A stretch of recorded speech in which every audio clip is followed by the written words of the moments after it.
It is 6 p.m. here on Saturday, August 19th or April 19th, 2025. And I'm here with the sheep. This is the third section of this row, third of 7 sections. About half the sheep did escape to the south. That's where the fresh grass is. I don't know why or when they're escaping. I put up only 2 wires. I felt that the third wire was too low because the grass was too tall, but what I think I'm going to do is put 3 wires and just raise that lower wire a little bit. As you can see, the lower wire, it burns the grass with electricity. So I'll probably put up a 3rd wire. I think also that it's just too tight of a space for the sheep and the cows to feel comfortable with each other. I was watching a video from a couple days ago, and I saw one of the cows with horns lift a sheep into the air, which I'm sure the sheep didn't like that at all. But I'm thinking I might want to go back to leader follower and then just set up a lane with the water so the cows can get to it and the sheep can get to it. I might have the cows be the leaders,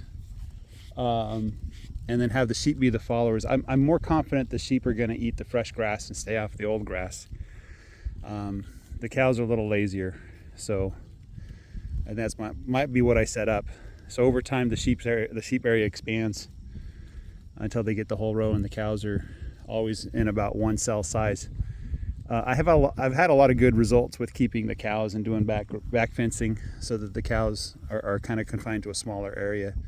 And the cows respect the wire more than the sheep do too. So I think the sheep might appreciate not having the pressure of the cows there. As you can see, the grass is taller than the sheep now, and the tufts of grass are taller than the sheep. The grass in between the tufts is growing really well.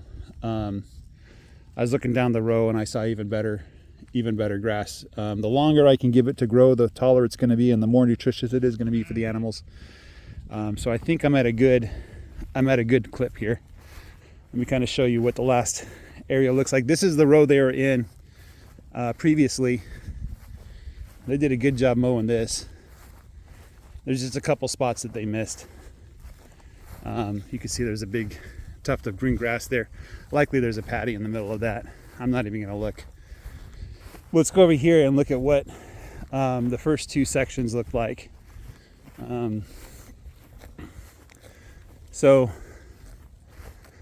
This section it's pretty ratty. That's because they didn't really put too much pressure on it. The previous section is a little less ratty. What I mean is there's like lots of tufts of grass that they missed.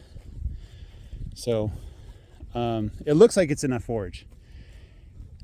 It doesn't look like if I gave them any more, they would eat any more. And if I gave them a little less, they probably would still eat the same amount. But a little bit less than that, and then there's a chance it wouldn't be quite enough. They'd go hungry, which I don't want them to do at this time of year. Right now is the time of year when the animals have to put on fat. And so they need to eat. And if they're not eating, they need to chew their cud. And hopefully they're spending as little energy as possible to stuff their bellies full of grass. Just pack those bellies tight with chewed grass and let the bacteria in their gut do the work to digest those I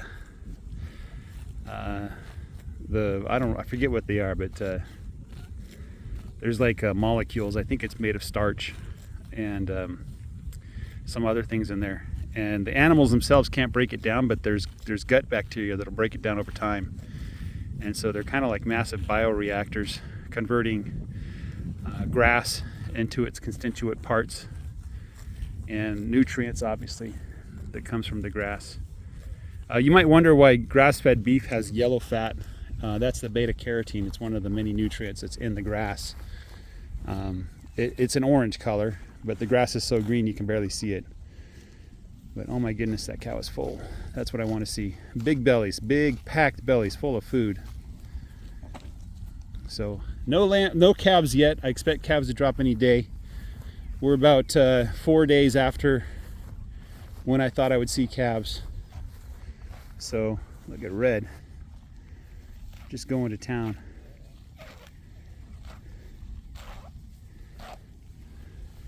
Love that squeaking sound.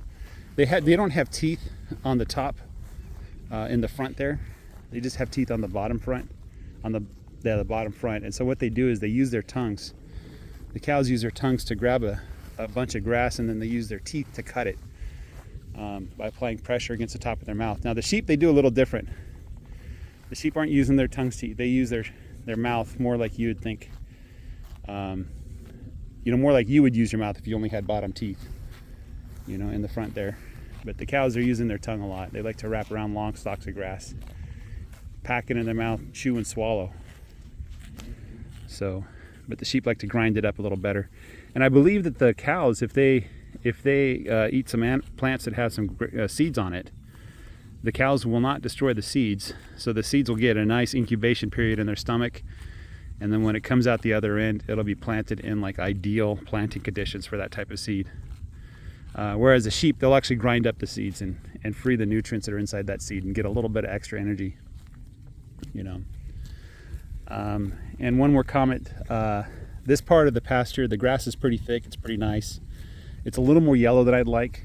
That's just a sign there's not quite enough nitrogen in the soil yet. But I am seeing a lot of legumes. And by that I mean here, this is some hairy vetch here. And there's some clovers too. You can see clovers right next door. These are natural legumes that are natural nitrogen fixers. That'll put nitrogen in the soil.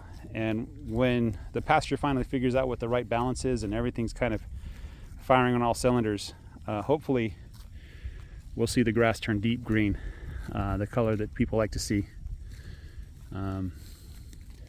And another note too is that when we go out and fertilize pastures, it sure makes the grass grow tall. It makes it look green.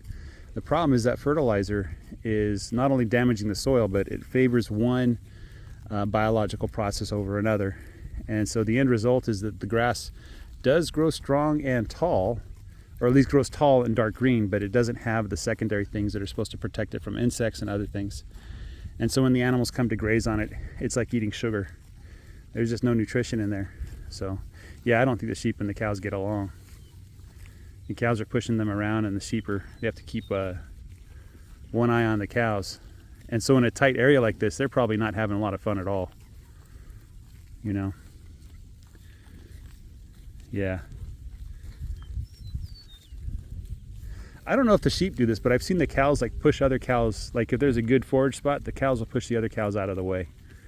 They'll kind of fight over forage spots, but I don't think sheep do that. They like to spread out a little bit. They don't mind grazing right next to each other too much.